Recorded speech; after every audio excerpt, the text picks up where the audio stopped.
Right. What's going on, my comic chat army? We're here with Anthony from Tabletop Misfits. We're going to interview him. Is there anything you want to say to the people real quick? Thanks for having me. Oh, not Appreciate a problem. it.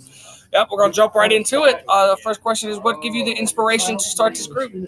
That's a good question, actually.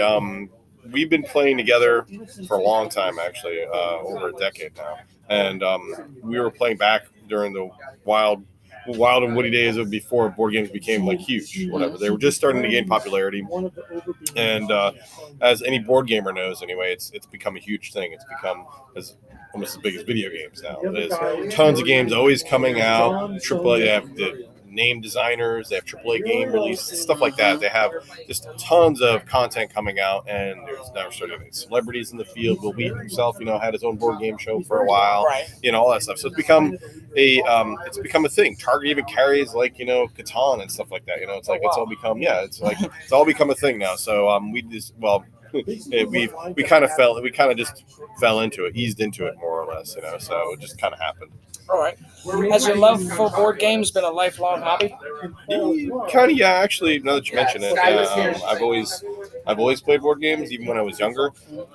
Nobody liked to play me in Monopoly. Let's just put it that way.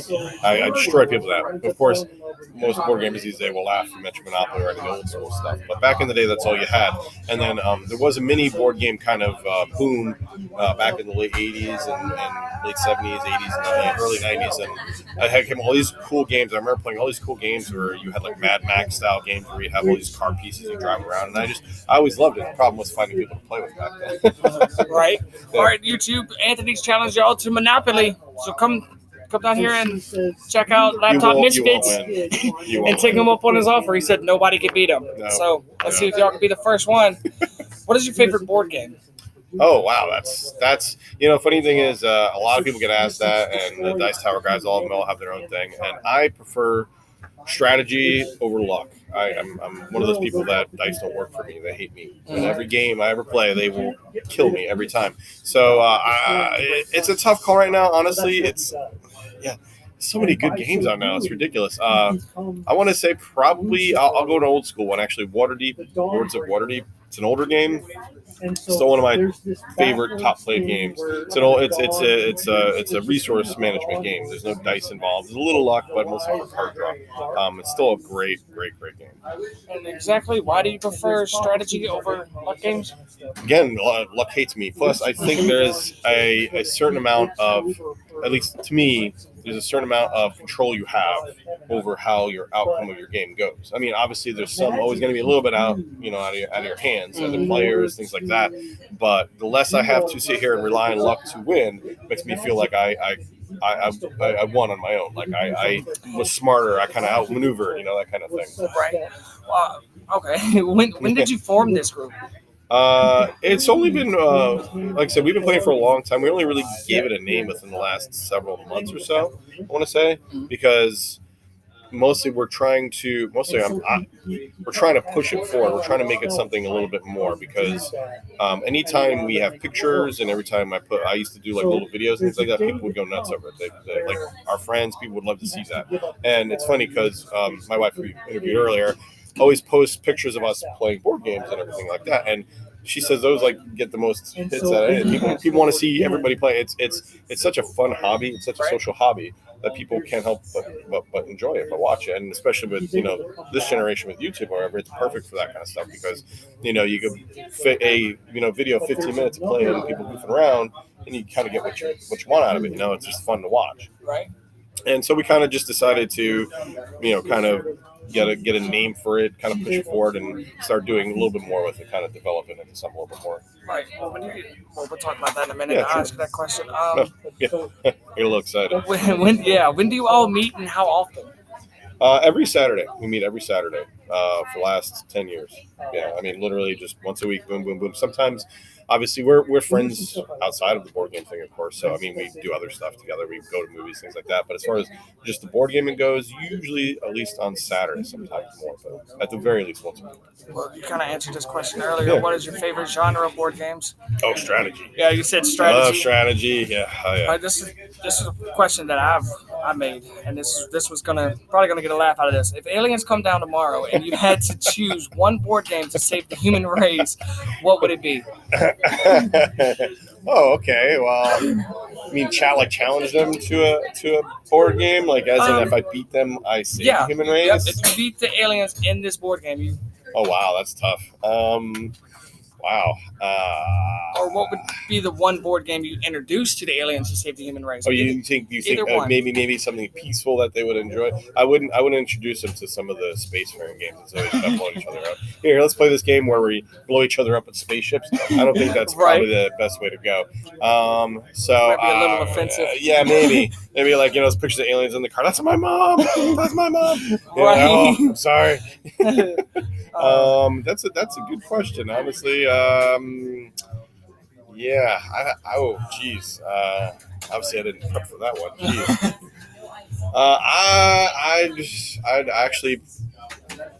I'd probably go with Lords of Waterdeep again, only because I'd see exactly how strategic they are. It's a very kind of chill game. Actually, I take it back. You know what? Terraforming Mars, 100%. It's a little bit of strategy, but it's a very chill game about basically humanity literally terraforming Mars. The name of the game is how the game plays. Probably one of the top 10 board games of all time, honestly. And it's very, very cool. Very, very chill. You can have discussions during it. Nobody's fighting each other. I mean, you're throwing asteroids at Mars sometimes. But other than that, I don't want to offend them again, though. So if I throw it from Mars, maybe not so much because I think we're attacking them. Right, yeah. But generally, I would probably go with Terraforming Mars. It's a really good example of the genre. Right. How many people is a part of the group? The core group is usually several. Let's see. It's 1, 2, 3, 4, 5, 6. Yeah, 6, 7 people. 7. Yeah. So that's kind of our crew. We do have like a rotating cast. So I mean, I'm always usually looking for people who are like-minded come over and play. I'm a very social beast, so I'll always invite people to come out and play board games. It's just fun. It's just relaxing. It's just cool to meet people. So it works well for it. How do you select what board games to play?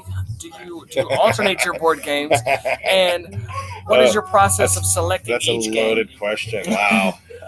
Yes. I guess let's start with the first one. We definitely have it's not so much a process, and it also depends on how people, like if they're all exhausted and stuff like that.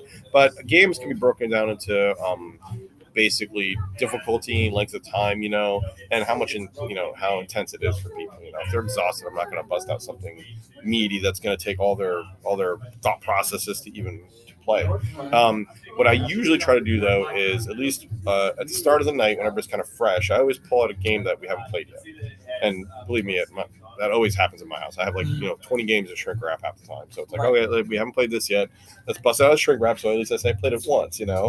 Put on the table and let's go. And so I'll usually at least pick one starting out. Never played before, never touched. It could be anything. I usually try to pick something a little meaty, something a little kind of chug through with rules a little bit. If it's like a party game, like Cards Against Humanity or something silly like that, I don't. Yeah, that one. Mm-hmm. Those games I'll save to the end of the night. So I'll start out with that, and then we'll move into usually something that we like to usually play over and over again. One of our favorites. So, like I said, Terraforming Mars. We have deck building games. DC Deck Builder is a good one that hits the table. Marvel Legendary. I could go on and on, but there's a lot of games that see our table often, and we'll usually refer to those kind of midway after I crunch that first game. And then towards the end of the night, I'll go into easy games, like just things like Cards Against Humanity, party games. A really good one is called Secret Hitler, actually. It's never heard of that one. It's actually hilarious. It is a great party game. But yeah, just very easy going, kind of just we can ease off the night and something not very complex, just kind of laugh and have a good time. All right. And do you always select the games, or does the members bring games? Sometimes both. Just depends. It depends on the night. I mean, sometimes I do select the game. Sometimes I ask everybody. So it just depends on everybody's mood. Sometimes people bring games. I have the bulk of the collection, though, so people will come over. I have 500 plus games, so it's like people will usually, but we try not to crossbreed. So if somebody has something different, they might bring it over. All right. How would a new member join your group? Oh, it's not very hard. Basically, don't kill people and come on over to my house. So I mean, really, basically, I will always, I have other hobbies, of course, and things that I do. So like, I'll look at people, and if I spend time with them playing something else, like playing Dungeons and Dragons or card games, Magic the Gathering, whatever, and I find they're kind of, they like board games or they're very chill, I'll invite them on over, and they either like it or they don't. It just depends. So like I said, we have a rotating cast that way. A lot of people will show up and then won't show up and then show up. Right. Could you go into detail as to what you are bringing to the YouTube channel? Yeah, there's a lot of YouTube channels actually right now for board games. Ironically, obviously, it's like I said, it's kind of a big hobby right now. And we go to Dice Tower every year, which is kind of one of the biggest board game conventions. So big names in there, Tom Vassell and the rest of them, they all have their own things that they do. And one of the things I don't see a lot of is people actually playing the games, oddly enough. A lot of the reviewers, and not all of them, mind you, but a lot of the people that do those kind of channels will break down like the rules and talk about the game and things like that, and it gets very dry very fast. And you'll see like a lot of people be like, okay, for example, they'll be like, all right, this is the rules, and look, these are the rules for the game, and these are the components, and and here's the board, and I liked it. It's like, it doesn't tell you anything. It's not really fun. Those are the videos I'm like, okay, I want to just see if what the meat of the potatoes of the game is, and I'll just skip to the ending and just watch the last 2 minutes. Yeah. So I don't see a lot of people actually enjoying the games. Like, they don't play. I mean, like I said, Will Smith, I think, had not Will Smith.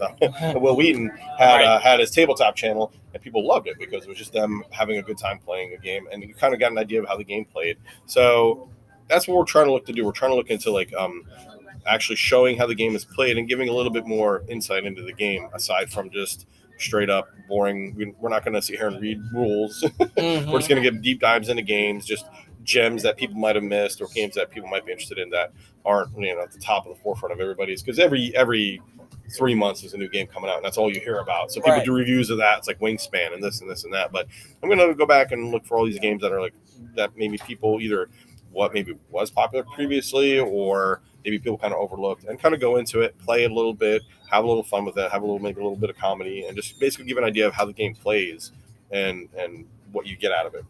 You know what I mean? So. And do you think it's easier to get people to play board games since everything is digital now? You got PlayStation, Xbox, everything on all the video games. It's crazy. Like I said, it's exploded so much. It's and I'm happy to see it go that way. On the other hand, it makes it more difficult to actually like. It's like video games now. It's like you have so many choices. It's ridiculous. Mm-hmm. It really is ridiculous. Back when we started playing, deck building was like a new concept, and a few other games were just coming out. And it's like, I think HeroScape was another one that was a really cool one back in the stores back in the day. It was like a little mini game, and you could dedicate your time to this. Mm-hmm. You could plumb all the depths of this game, spend all the hours you want, because you would only get a couple games. Like, okay, when's the next game coming out? I don't know. It's going to be a while, Right. You'd spend so many hours of the game. You'd love this game. And just now it's like, okay, what comes out this month? Well, 500 games come out that you might want to play. Or they put it out on digital, and it's like, I like half of them. What am I going to pick now? It's like you don't know. So, and especially with Kickstarter, which is obviously huge, but that's like the go-to for board games now. Kickstarter, man, I can't name any games. I'll be like, okay, I'll Kickstarter. This looks awesome. And they send me a game with 500 minis in it. It's just like, I'm never going to get this to the table, but I got 500 minis. It's just too, it's honestly, it's almost too accessible now, which is both good and bad, because like games, your big problem is first world problem. You just have too much, not enough time. Well, I think that's going to conclude the interview. Okay, guys, y'all should just unplug, come down here to Tabletop Misfits and check them out. Do you have any shout outs? Well, shout out to my wife, of course. She's the author of Waking Up Dead, and did an interview with her, of course, earlier. So her books are awesome. She's coming out with her fourth soon. So we'll leave a link to that video up top. Appreciate it. And after you're done watching this, go watch that one. And other than that, no, man, just if you love board games, if you enjoy obviously the hobby like a lot of us do, we'll get the content out soon. We're going to have a lot of fun with it. And basically, if you want to check out our pictures, and we're probably going to start, I think we're going to start live streaming our actual sessions as well, which will be not as organized, but people kind of seem to like that too, just seeing us play and just how we play off each other. And is it going to be by the same name? The YouTube yeah, channel? Tabletop Misfits, all Tabletop Misfits. So Okay. yeah, put it all under that moniker because it's honestly easy to find at this point. Yeah, if you make it before I release this video, I'll put their YouTube channel in the description. Y'all can check them out. Yeah, awesome. Is that it? Is that all you got? That's all I got. Thank you. And you, right. Appreciate it, man. You're doing good work. Thank you. All right, my Comic Chat Army. That's it for now. Later.